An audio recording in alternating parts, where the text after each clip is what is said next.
Sean, thanks for being here again. You got the new background, some black, really making the ice cream look a little bit better. And we're getting a bunch of questions. People are asking, what is Nightfood? I thought it would be awesome to do a video hopping into, really what's the company about? What do you guys do? And kind of go into a little bit of the industry you're in. But first off, how's your day going? It's going great, Jason. I'm happy to be here as always. That's good. That's good. Well, hey, let's kick it off. So kind of what would be your elevator pitch to someone when they say, well, what is Nightfood? Well, I think the thing that people get tripped up over a lot of times is, they think we're just an ice cream company, or now, even narrower, we're just a pregnancy ice cream company.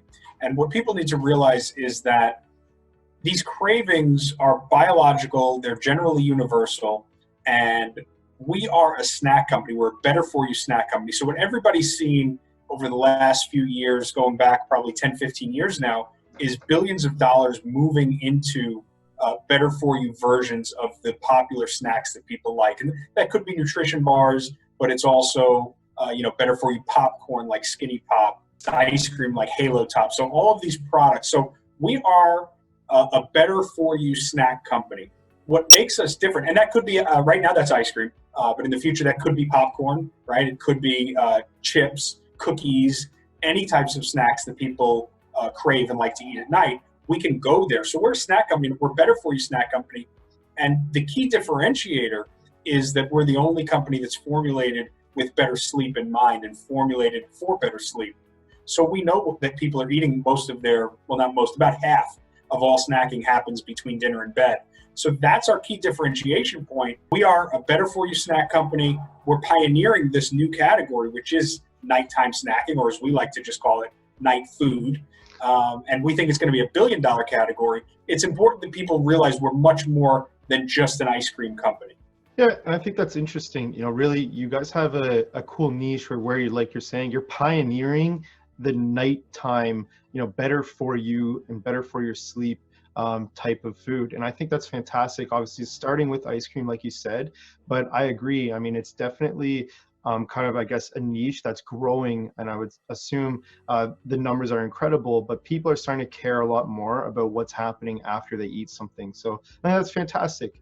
And I guess if we, take it to the next level, people are saying, well, what does Nightfood do? I know you answered it in terms of, yes, it's a better for you snack and it helps you sleep. Is there anything else you would say on top of kind of, what's Nightfood do for you? Well, I mean, before anything else happens, like other better for you versions of snacks, what we're doing is we're allowing people to indulge and enjoy their snacking, but without a lot of the extra calories, the extra fat, the extra sugar, right? So like you said, people are paying attention a little bit more to what they're putting in their bodies. So I think before anybody cares about the sleep benefits and the functional benefits, they first need to care about taste as well. It needs to be an enjoyable experience. And so there's been a lot of movement towards better for you ice creams, healthier ice creams in the last couple of years. And we think we have got a much better product in terms of taste and texture. So, the first thing you need to do is you need to satisfy that consumer craving at night. And we think we do that very well. And so a big part of the benefit is what's in the product, but another big part of it is what is the stuff that we're helping to keep people away from, all the extra fat, sugar, and calories that a lot of people have been spending a lot of time and energy working to avoid, but it kind of hunts people down at night sometimes. It sneaks out of the fridge and into your mouth. No, it's fair. It's fair. And I think, obviously, like you said, I mean, a lot of people still eating the same 4 to 5 foods at night. Ice cream, a big one, at part of those 4. It makes sense that, ice cream would be your guys' start. It's something that a lot of people kind of look at, oh, it's sugary, I'm going to be up for hours, or it's going to disturb my sleep.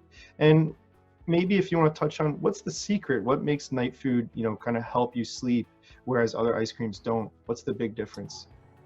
Well, I mean, you just touched on a huge misconception I think that a lot of people have, is that sugar is going to keep you up, okay? When you consume a lot of sugar and fat, like if you're consuming a traditional ice cream that's, might be 350 calories per serving, and it's loaded with 25 grams of sugar and it's loaded with fat, what happens is it doesn't keep you up, it puts you to sleep. You go into what's called a food coma. Everybody knows what that is. So the it's a misconception. A lot of times people say, well, I eat ice cream and I have no problem going to sleep. And, you can fall asleep easily, if you had 8 shots of tequila too, or if you get hit over the head with a 2x4, you're going to fall asleep pretty easily. It doesn't mean you're going to have quality sleep. So it's more about quality than it is about the experience of falling to sleep or eating unhealthy stuff that keeps you up. For the most part, the least healthy things, when people are eating them at night, it's not keeping them up, it's putting them to sleep. And that actually creates more of a trap for the consumer. It would be easier if you would eat junk and it would keep you awake. You would have that much more acute motive out. And so they're not perceiving the problem that they're actually having. And that problem exists in terms of weight and general health, but it also exists in terms of sleep quality, which is really hard for people to put their finger on because they're sleeping while it's happening. Yeah, interesting. Well, I mean, cool. I mean, obviously, you're a big expert in the space, obviously making the food. And yeah, a lot of people, you always hear the general misconception is, oh, don't eat sugar before bed. Don't do this, don't do that. Well, you shouldn't, but it's not because it's going to keep you up. It's because it will disrupt your sleep, and it's just generally not healthy. Yeah, interesting. So, I mean, cool. I think that was a great kind of insight for people wondering like really what Nightfood is. And I think you touched on, the big point is you're not just an ice cream company, though ice cream is your first product. You are looking at some of the other things coming down the pipe, and you are looking at the industry in general, which kind of leads me into, the next types of questions, talking a little bit about the industry. You mentioned it's $1 billion a week industry.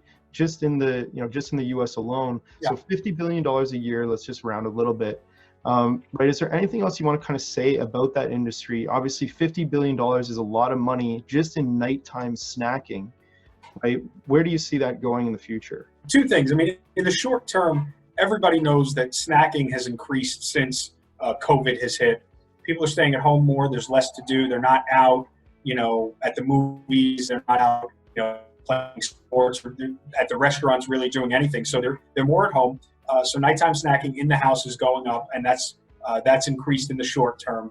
Now, when you're launching into a $50 billion category, Jason, it really doesn't matter if that category is growing a little bit or shrinking a little bit or staying the same, because it's so huge, and the amount of revenue that's there for the taking for a young upstart company like us is massive. So I don't want to overplay the fact that the category or the consumer spend is growing, but it certainly is. So I mentioned COVID in the short term. In the long term, what we know is that younger people are snacking is more prevalent at night among younger people. The 18 to 24s, the 24s, up to the 30s, 35s. So what we're seeing over the last few years is as those people get older, and now there's, people that were 13 years old 8 years ago, now they're 21.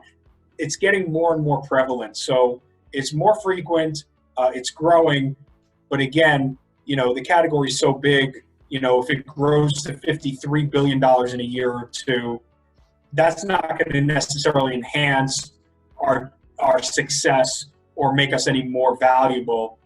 This is just a massive, massive, massive category. No, it's interesting. And again, linking it back to, I think, the internet gives people a lot more insight, a lot more, like there's a lot more material out there for people to look at. When it comes to what they should eat, how people, there's more information for them to see, there's more material for them to see, especially with online. You've mentioned people are caring more about what they're consuming. I think that's the part obviously that Nightfood really cares about, is the fact people are becoming more informed, they want to make more informed decisions. And we live in a time where someone who doesn't have a great week of sleep can Google, I'm not having a great sleep, what is there to do, and even put in, I eat this, I do that.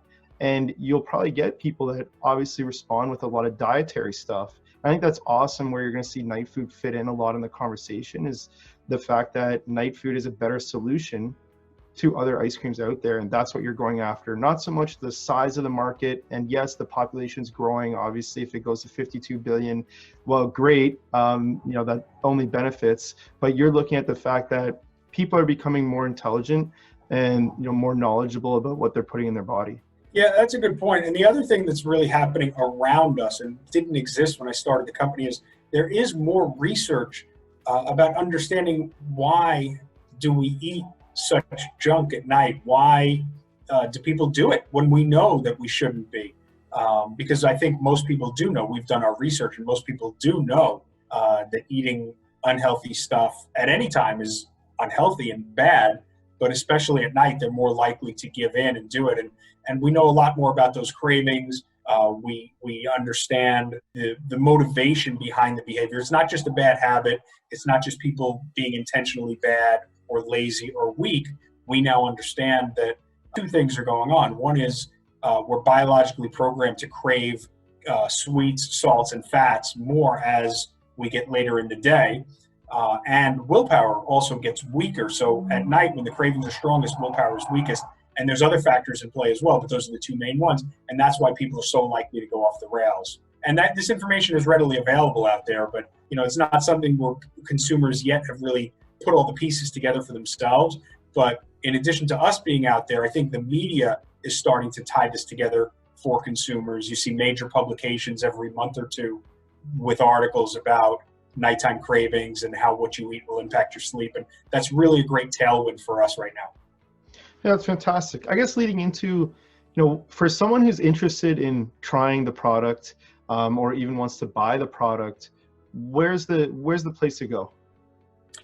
Well, so they can go to nightfood.com, and there's a couple of main things that you would want to do. First is our store locator. If you're in New England, if you're down around the mid-Atlantic, from Baltimore down to anywhere in South Carolina, if you're in Chicago area, there's plenty of supermarkets in those regions where people can just go to the store and buy Nightfood, and you'll find that on our store locator. And if we're not available near you, those people can order online at buynightfood.com. But again, the link will be off of our main site, and people can order there. And we ship all over the lower 48, the continental United States. So I guess one final question to kick it off. Summer finally feeling like it's around the corner for some people. If you're not already in summer, is there anything Nightfood's doing to kind of capitalize on this summertime? No, I mean, it's ice cream consumption is somewhat seasonal, but the at-home ice cream consumption that we're targeting, there's not a big seasonality factor. When you're so young, Jason, it's like when I talked about how big the market is, and whether it's 50 million, 51 million, the fact that there might be a little bit of an uptick in the summer in ice cream consumption doesn't mean anything to us. We're so new. There's so much green grass in front of us. There's plenty of people sitting at home on December 18th or January 9th watching a football game, watching The Bachelorette, binging on Netflix. We don't view this as a seasonal business. And if it ever becomes seasonal, it means we're probably doing hundreds of millions in revenue. You're too big, and it's a good issue to have. No, and it makes sense. Those things only matter when you have some significant market share. Fair enough. Well, cool. No, I think this was great. Obviously, giving some insight to Nightfood. In future videos, we'll dive into, talking about the industry more, talking about some sales plans. I know a lot of people are interested in hearing about how you guys plan to grow. So we'll make sure that we're mentioning that in a future video. If there's anybody with questions, make sure either drop a message below, drop a comment, or even join the Telegram and send a message in there, and we'll make sure we get to you. Anyway, Sean, thanks for hopping on. See you next week. Thanks, Jason. See you soon.